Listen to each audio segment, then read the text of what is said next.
Ya, jadi saya akan mencoba secara lebih makro ya, untuk melihat bagaimana pencegahan dan dengan fraud dalam JKN ini. Mungkin bisa diperbesar slide-nya, ya. Oke, jadi oke sebagai pengantar, ini yang saya coba untuk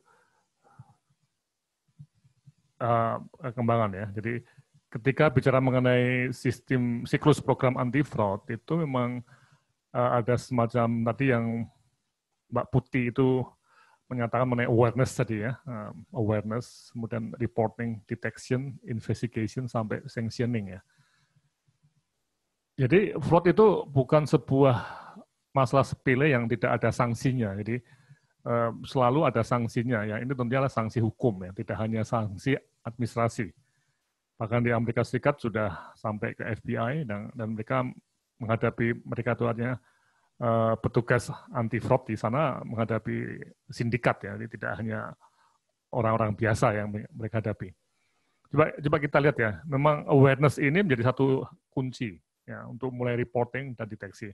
Nah, sehingga tadi yang disampaikan Mbak Putih itu memang dari awareness saja masih belum nih, walaupun ada Permenkes. Nah, apakah kemudian Permenkes itu cukup mampu secara power ya, secara kekuasaan untuk meningkatkan awareness, ini nanti kita akan coba bahas ya. Ya.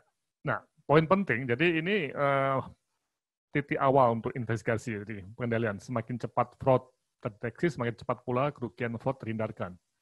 Menjadi kunci ini. Ya. Nah, kalau kita lihat dalam membongkar kasus fraud tadi, itu tentunya pakai metode yang cukup canggih juga ya. Nah, ini yang jadi satu isu kunci yang tadi Mbak Putih juga menyatakan bahwa metodenya masih belum begitu dilatihkan ya. Ini. Dan di Indonesia sampai saat ini belum ada profesi yang disebut sebagai investigator ya. Yang ada itu ada verifikator ya. Tapi itu bukan investigator. Jadi untuk fraud. Ya. Oke, jadi situasi saat ini. Nah, ini kita baca di majalah Tempo ya, per 6 Juni 2020 menyebutkan bahwa potensi fraud di Indonesia 1% ya. Nah, apakah benar 1% ini? Itu besaran kasus fraud ya, atau besaran kerugian akibat fraud ya. Apakah 1% itu menggunakan kelompok potensial fraud tertentu, dan bagaimana metode deteksi yang digunakan untuk mendapatkan data ini. Ini satu hal yang menarik ya, 1% kecil ya dibandingkan dengan di Amerika Serikat ya. Jadi kalau kita bandingkan dengan di US ya, itu sekitar 6% nih. Jadi kelompok pelaku potensial fraud itu ternyata yang terbukti itu sekitar 6% ya. Jadi dari semuanya ya. Nah, ini yang menarik ya. Ini yang terbukti melakukan fraud dan mendapat hukuman. Nah, secara rupiah atau dolarnya di sana itu sekitar mungkin 5% ya. Nah, dan tiap tahun itu Menteri Kesehatan dan jaksa di sana itu mengumumkan berapa dolar yang bisa diselamatkan dari pencegahan dan juga penindakan fraud tadi. Jadi ini cukup serius di sana. Dan sekali lagi bahwa di sana juga menggunakan FBI ya. Nah ini. Dan fraud control program sudah ada sejak tahun 97. Memang sebelumnya masih belum begitu bagus ya. Dan juga sudah memberikan sanksi tegas bagi pelaku fraud melalui 5 regulasi anti fraud yang diterbitkan ya. Nah ini, jadi mereka punya satu sistem yang cukup detail. Nah ini yang menarik ya. Jadi apakah 1% di Indonesia itu karena kita sistemnya belum sedetail atau seketat mereka sehingga banyak lolos ya nih. Dan juga ada aliansi NHCAA ya, yang betul-betul mereka ya dari perusahaan asuransi, dari ahli-ahli fraud itu mereka beraliansi untuk mendeteksi fraud tadi. Dan sekali lagi bahwa di Amerika Serikat fraud itu sudah berkembang sampai ke sindikat fraud yang seperti sindikat mafia ya, jadi sudah berat sekali di sana. Nah, ini yang menarik ya, karena kalau kita cermati, yang terjadi di US dan di Indonesia, di RI, ini adalah sama-sama menggunakan klaim ya, klaim di sana juga ada di RG juga. Nah, ini tentunya potensi fraud juga ada di Indonesia. Oke, nah, sehingga dari apa yang disampaikan Mbak Putih tadi, itu kesimpulannya memang ada situasi di mana sistem pencegahan dan penindakan fraud belum berjalan seperti seharusnya. Nah, ini. Jadi, tadi kembali lagi awareness sudah belum, jadi lingkaran ini masih belum berjalan. Ya. Jadi kami tegas menyatakan bahwa di lapangan ya Dan kami sebenarnya juga punya beberapa data klinis dan juga, tapi ini bukan masuk dalam penelitian ya, karena ini lebih ke arah anekdot ya, itu yang memang belum dipergunakan. Jadi data itu belum dipergunakan untuk mereport atau mendeteksi. Investigasi jauh sekali. Jadi ini mohon dilihat sebagai suatu hal yang kita harus perhatikan.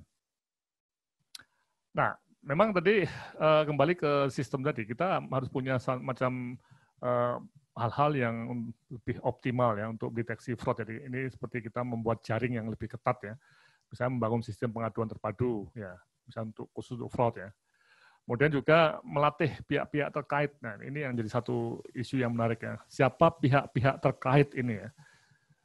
Nah, kalau kita lihat pihak terkait ini, kalau di Amerika Serikat sampai ke polisi, jaksa, dan FBI ya. Nah, apakah kemudian di Indonesia ini juga harus melatih polisi ini atau KPK? Tapi KPK nanti bisa kita minta tanggapan ya. KPK itu tidak mempunyai SDM sampai ke seluruh daerah, padahal kejadian fraud itu bukan di Jakarta, tapi di semua provinsi di Indonesia itu ada potensi untuk fraudnya. Nah, pihak-pihak terkait ini dalam konteks sanksi ini siapa? Nah, apakah Dinas Kesehatan? Tadi yang Mbak Putih katakan, Dinas Kesehatan ternyata tidak mempunyai semacam awareness yang cukup tinggi ya, atau mereka juga tidak mempunyai kemampuan untuk tadi mendeteksi dan sebagainya. Sekali lagi di Amerika Serikat itu FBI untuk yang penyimpangan federal, dan mereka dibantu oleh apa yang disebut sebagai tim investigator ya, jadi bukan verifikator yang memang profesional untuk menginvestigasi. Nah, kemudian apakah perlu metode deteksi lainnya, seperti audit internal, kemudian pemanfaatan teknologi informasi lebih optimal ini. Jadi sebenarnya di BPJS ya, di BPJS sudah ada data klaim yang bisa dilihat real time ya. Itu ratusan juta transaksi sudah ada di sana. Nah, saya sudah pernah melihat data itu, dan sebenarnya bisa dipakai untuk pinpoint ya. Pinpoint itu untuk melihat rumah sakit mana yang potensial fraud, misalnya seksionya itu sangat tinggi, mendekati 100% misalnya.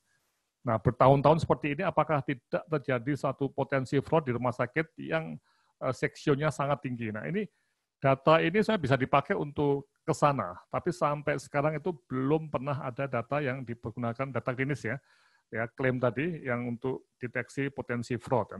Dan teman-teman di tim fraud itu juga ternyata belum punya akses yang bagus pada data seperti itu.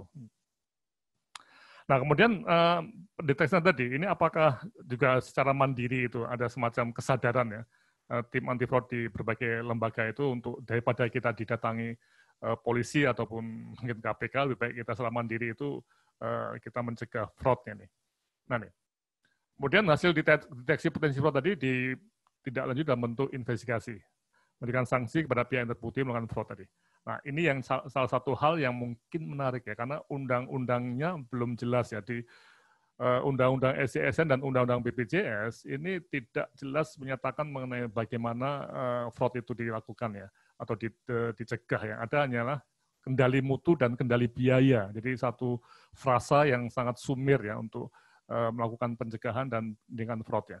Sementara di KUHP-nya itu akan masuk ke pasal-pasal penipuan umum ya, yang mungkin tidak begitu cocok untuk masuk ke fraud di bidang kedokteran. Apakah kita perlu nanti suatu undang-undang khusus untuk anti fraud kedokteran ataupun masuk dalam revisi undang-undang SCSN dan BPJS? Sekali lagi bahwa hasil ini masih belum jelas ya.